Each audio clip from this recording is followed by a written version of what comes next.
নমস্কার বন্ধুরা, সকলকে আমার চ্যানেলে স্বাগত। রাজ্যের সমস্ত ধরনের রাজ্য সরকারি কর্মচারীর পাশাপাশি সমস্ত ধরনের সরকার প্রসূত বিদ্যালয়ের শিক্ষক, শিক্ষিকা বা শিক্ষাকর্মী এবং এদের পাশাপাশি রাজ্যের অন্যান্য সমস্ত ধরনের সরকারি কর্মচারী, যেমন পঞ্চায়েতের স্টাফ বা লাইব্রেরি স্টাফ বা কর্পোরেশনের কর্মী বা মিউনিসিপ্যালিটির কর্মী এবং এদের পাশাপাশি সমস্ত ধরনের পেনশনার এবং ফ্যামিলি পেনশনারদের জন্য মাইনে এবং পেনশন সংক্রান্ত একটি অত্যন্ত গুরুত্বপূর্ণ অর্ডার অতি সম্প্রতি জারি করা হয়েছে রাজ্যের অর্থ দপ্তর থেকে।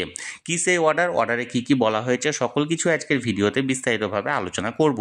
ভিডিওটি রাজ্যের সমস্ত ধরনের সরকারি কর্মচারী এবং পেনশনারদের জন্য অত্যন্ত গুরুত্বপূর্ণ, তাই প্রথম থেকে শেষ পর্যন্ত অবশ্যই ধৈর্য সহকারে দেখবেন এবং ভালো লেগে থাকলে অবশ্যই একটি লাইক করবেন এবং সকলের সঙ্গে শেয়ার করবেন। আর সেই সাথে এই চ্যানেলে যদি প্রথমবার হয়ে থাকেন এই রকমের ইনফরমেটিভ ভিডিও আরও দেখার জন্য যারা এখনও পর্যন্ত এই চ্যানেলটিকে সাবস্ক্রাইব করেননি তারা অবশ্যই চ্যানেলটিকে সাবস্ক্রাইব করে নিতে ভুলবেন না। তাহলে চলুন আমরা বিস্তারিত জেনে নিই। দেখুন, এই অর্ডারটি মূলত রাজ্যের সমস্ত ধরনের সরকারি কর্মচারী এবং পেনশনাররা তাদের নভেম্বর মাসের স্যালারি বা পেনশনটি কবে নাগাদ তাদের অ্যাকাউন্টে পেতে চলেছেন সেই সংক্রান্ত। তাহলে চলুন আমরা অর্ডার অনুযায়ী কোন ধরনের কর্মীরা কবে নাগাদ তাদের স্যালারি বা পেনশনাররা কবে নাগাদ তাদের পেনশনটি পেতে চলেছে সেই ব্যাপারে বিস্তারিত জেনে নিই। সর্বপ্রথমে আমরা জানবো রাজ্যের সমস্ত ধরনের রাজ্য সরকারি কর্মচারীদের ব্যাপারে। রাজ্যের সমস্ত ধরনের রাজ্য সরকারি কর্মচারীরা তাদের নভেম্বর মাসের স্যালারিটি তাদের অ্যাকাউন্টে পেতে চলেছেন আগামী 27শে নভেম্বর বৃহস্পতিবারের দিন। এরপর আমরা জানবো রাজ্যের সমস্ত ধরনের সরকার প্রসূত বিদ্যালয়ের শিক্ষক, শিক্ষিকা বা শিক্ষাকর্মীদের ব্যাপারে। রাজ্যের সমস্ত ধরনের সরকার প্রসূত বিদ্যালয়ের শিক্ষক, শিক্ষিকা বা শিক্ষাকর্মীরা তাদের নভেম্বর মাসের স্যালারিটি পেতে চলেছেন আগামী 28শে নভেম্বর শুক্রবারের দিন। এবার আমরা জানবো রাজ্যের সমস্ত ধরনের অন্যান্য ডিপার্টমেন্টের যে সমস্ত কর্মচারীরা আছেন, অর্থাৎ অন্যান্য ডিপার্টমেন্ট বলতে এক্ষেত্রে বিভিন্ন রকমের লাইব্রেরি দপ্তরের কর্মচারী বা মিউনিসিপ্যালিটি দপ্তরের কর্মচারী বা কর্পোরেশনের কর্মী বা পঞ্চায়েতের কর্মী, এই ধরনের যে সমস্ত ডিপার্টমেন্টের কর্মীরা আছেন তারা তাদের নভেম্বর মাসের স্যালারিটি পেতে চলেছেন ঠিক একই দিনে, অর্থাৎ 28শে নভেম্বর শুক্রবারের দিন।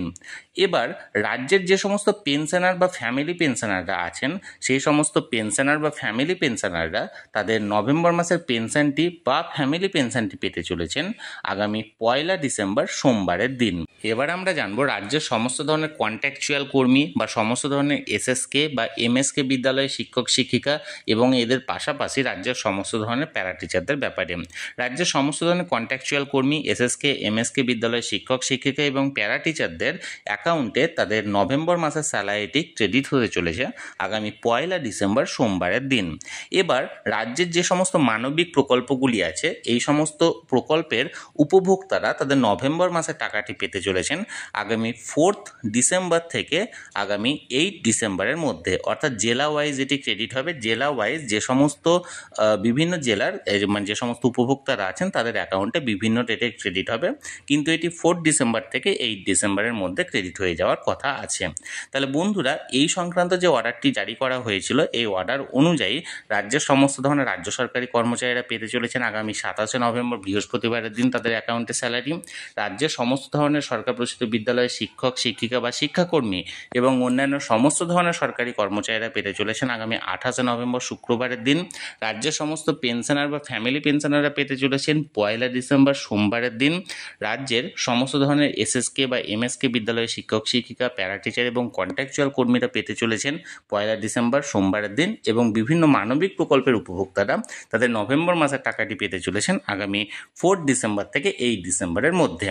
তাহলে বন্ধুরা, যে অর্ডারটি জারি করা হয়েছিল সেই ব্যাপারে আমি বিস্তারিত জানানোর চেষ্টা করলাম। এই নিয়ে যদি কোনো কিছু জানার থাকে অবশ্যই কমেন্ট করুন, আর ভিডিওটি ভালো লেগে থাকলে অবশ্যই একটি লাইক করুন এবং সকলের সঙ্গে শেয়ার করুন। আর সেই সাথে চ্যানেলে যদি প্রথমবার হয়ে থাকেন অবশ্যই চ্যানেলটিকে সাবস্ক্রাইব করে রাখুন। ধন্যবাদ, দেখা হচ্ছে পরের ভিডিওতে।